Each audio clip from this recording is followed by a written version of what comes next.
మొత్తానికి భారత్ దెబ్బకి టర్కీ ఆర్థిక వ్యవస్థ కుదేలైపోతుంది. ఎందుకంటే గతంలో టర్కీలో భూకంపం వచ్చినప్పుడు మన భారత ప్రభుత్వం సహాయ సహకారాలు అందించింది, ఆర్థికంగా సహాయం చేసింది. భారతదేశంలో కొంతమంది వ్యాపారవేత్తలు కూడా కొంత డొనేషన్ రూపంలో టర్కీకి సహాయం చేశారు. కానీ టర్కీ ఆ సహాయాన్ని మరిచింది, భారత్కి వెన్నుపోటు పొడిచింది. ఎందుకంటే పాకిస్తాన్ తోటి మరి టర్కీ కుమ్మక్కయింది.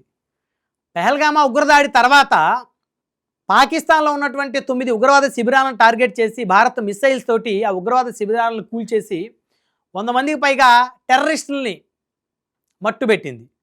అయితే పాకిస్తాను ఆ టెర్రరిస్టులకు మద్దతుగా వారి ఆర్మీ భారత్ మీద యుద్ధానికి కాలు దువ్వారు. సో భారత్ పాకిస్తాన్ మధ్య యుద్ధ వాతావరణం నడిచింది. వారు ఎన్నో మిసైల్స్ పంపారు. భారత్ ఆర్మీ వాటిని సమర్థవంతంగా గాలిలోనే ధ్వంసం చేసింది. ఇది 2 దేశాల మధ్య జరిగినటువంటి ఒక యుద్ధ వాతావరణం. మళ్ళీ అమెరికా పెద్దన్న పాత్ర పోషించింది, చర్చలు జరిగాయి, కాల్పుల విరమణ ఆగింది. అయితే టర్కీ ఏం చేసింది? సపోర్ట్ చేస్తే భారత్కు సపోర్ట్ చేయాలి. ఎందుకంటే వారికి భూకంపం వచ్చినప్పుడు భారత్ సపోర్ట్ చేసింది కాబట్టి. అదొకటి. ప్లస్ భారత్ పాకిస్తాన్ మీద యుద్ధం చేయడంలో ధర్మం ఉంది, ధర్మం కోసం యుద్ధం చేసింది భారత్. ఉగ్రవాదాన్ని అంతం చేయడం కోసమే భారత్ యొక్క ప్రధాన లక్ష్యం పాకిస్తాన్ టార్గెట్ చేసింది. పాకిస్తాన్లో పౌరులను టార్గెట్ చేయాలి. కానీ పాకిస్తాన్లో సంబంధించిన ఆర్మీ ఏం చేసింది? భారతదేశానికి సంబంధించిన సివిలియన్స్ని టార్గెట్ చేసింది. అసలు సరిహద్దు గ్రామాల దగ్గర ఉన్నటువంటి వారి మీద కాల్పులు జరిపింది.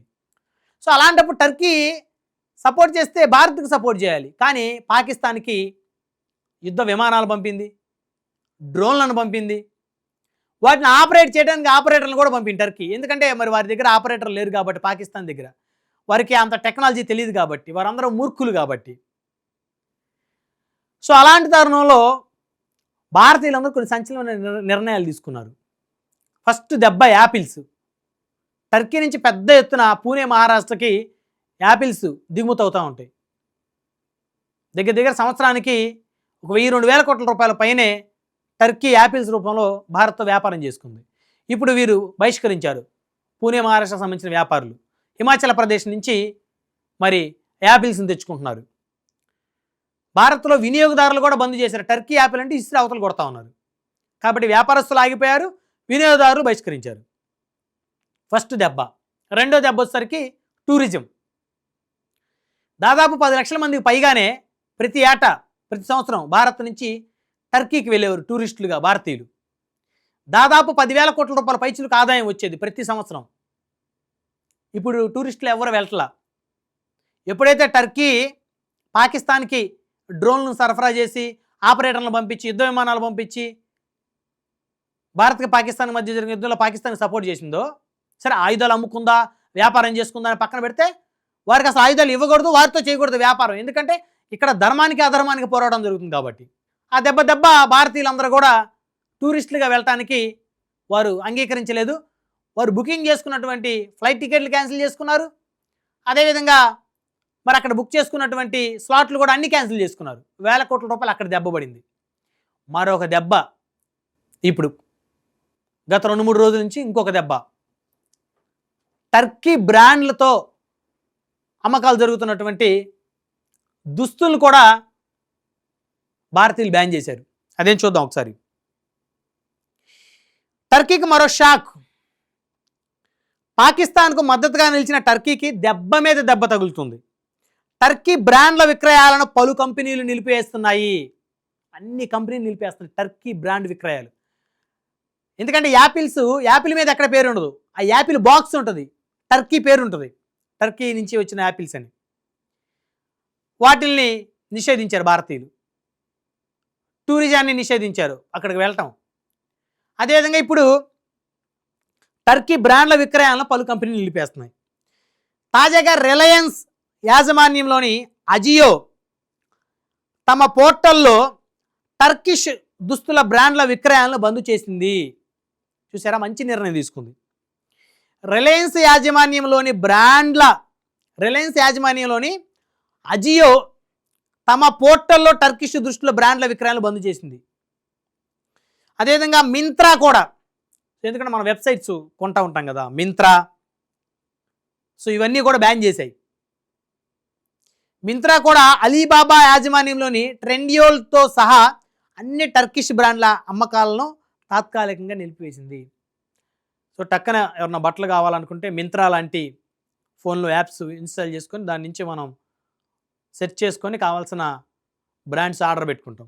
కానీ ఇప్పుడు ఆ పోర్టల్స్, ఆ వెబ్సైట్లలో మొత్తం కూడా టర్కీ దేశానికి సంబంధించినటువంటి ఏ బ్రాండ్స్ ఉన్నా కూడా వాటన్నిటిని కూడా ఆ వెబ్సైట్లో పూర్తిగా అందులో వినియోగదారుకి డిస్ప్లే కాకుండా తీసేసాయి. ఇంకా మామూలు దెబ్బ కాదు, దెబ్బ మీద దెబ్బ. ఎందుకంటే మరి వాడు ఒక్కొక్క షర్టు మరి వేలల్లోనే అమ్ముతారు వాళ్ళు. సో కాబట్టి యాపిల్ మీద దెబ్బడింది, టూరిజం మీద దెబ్బడింది, చివరికి వాళ్ళ బ్రాండ్లు ఏవైతే బట్టలు ఏవైతే ఉన్నాయో వాటి మీద దెబ్బడింది. ఇంకా వినియోగదారుడికి సంబంధించిన వస్తువులు ఏ అయినా సరే టర్కీలో తయారయ్యేటువంటి ఏమైనా భారత్లో ఉంటే భారత్లో దిగుమతులు చేసుకొని వ్యాపారం చేసుకుంటే అవన్నీ కూడా భారతీయులు నిషేధించడం కాకుండా వాటిల్ని ఆ క్రయ విక్రయాలు జరిపేటువంటి వెబ్సైట్లు కూడా ఆ టర్కీ సంబంధించిన ఆ బ్రాండ్లు ఏవైతే ఉన్నాయో వాటిని హైడ్ చేసేస్తూ ఉన్నాయి. వారి వెబ్సైట్లో అమ్మకానికి అవకాశం లేకుండా చేస్తూ ఉన్నాయి. ఇది ఒక శుభ పరిణామంగా చెప్పొచ్చు. అందుకనే భారత దెబ్బకు టర్కీ ఆర్థిక వ్యవస్థ డమాల్ అని మనం హెడ్డింగ్ పెట్టాం. 140 కోట్ల పైచిలుకు జనాభా ఉన్న ఈ భారతదేశంతో అన్ని దేశాలకు అవసరమే. మరి 140 కోట్ల మంది జనాభా, మరి అన్ని దేశాలకు సంబంధించినటువంటి రకరకాల వస్తువులు కొంటుంటారు, బ్రాండ్స్ బట్టలు కొంటుంటారు. అదేవిధంగా తినుబండరాలు ఏవైతున్నాయో మరియు ఫ్రూట్స్ కానీ రకరకాల అవన్నీ కొనుక్కుంటూ ఉంటారు. సో టూరిస్టులుగా కాస్త డబ్బులు ఉన్న వాళ్ళు బయటికి వెళ్ళి టూరిస్టులుగా వివిధ ఇతర దేశాలు వెళ్తుంటారు. సో కాబట్టి ఇంత జనాభా ఉన్న ఈ దేశంతో ఎవరికైనా ఫ్రెండ్షిప్ అవసరం, కానీ ఇంత జనాభా ఉన్నటువంటి ఈ దేశాన్ని ఏదన్నా చేయాలనుకోవడం, శత్రుత్వం పెట్టుకోవడం ఏ దేశానికి మంచిది కాదు. భారతదేశంతో శత్రుత్వం అంటే అది వారి గొయ్యి వారు తవ్వుకున్నట్టే ఏ దేశమైనా. సో ఇప్పుడు టర్కీ తన గొయ్యి తాను తవ్వుకుంది. ఆల్రెడీ పాకిస్తాన్ తన గొయ్యి తాను తవ్వుకొని గొయ్యిలో పడుకుంది. సో ఇప్పుడు టర్కీ కూడా తన గొయ్యి తాను తవ్వుకుందనమాట. సో మొత్తానికి భారత దెబ్బకి టర్కీ ఆర్థిక వ్యవస్థ డమాల్ అయిపోయింది. సో ఇక టర్కీ ప్రధాని వచ్చేసరికి భారత ప్రధానమంత్రి గారి కాళ్ళ మీద పడి మరి బ్రతిమలాడితే ఒకవేళ ఇక్కడ ప్రధానమంత్రి గారు ఏదన్నా మళ్ళీ ప్రజలకు ఏదైనా సందేశం ఇస్తే వారి యొక్క బ్రాండ్లను కొనటం కానీ వారి యాపిల్స్ కొనటం కానీ జరిగింది బహుశా. ఎందుకంటే భారతీయులు పౌరుషానికి ప్రతీక భారతీయుడు. సో కాబట్టి మన దేశాన్ని నాశనం చేయాలని చెప్పేసి మరి ఏదైతే పాకిస్తాన్ కంకణం కట్టుకుందో అలాంటి పాకిస్తాన్కి మద్దతు తెలిపినటువంటి టర్కీ లాంటి దేశాలకు సంబంధించినటువంటి వస్తువులు ఎవ్వరు కూడా భారతీయులు కొనరు అనేది ఖచ్చితంగా చెప్పుకోవాలి. సో ఇక టర్కీ ఆర్థిక వ్యవస్థ కోలుకోవడం అనేది చాలా కష్టం అని చెప్పుకోవచ్చు మనం.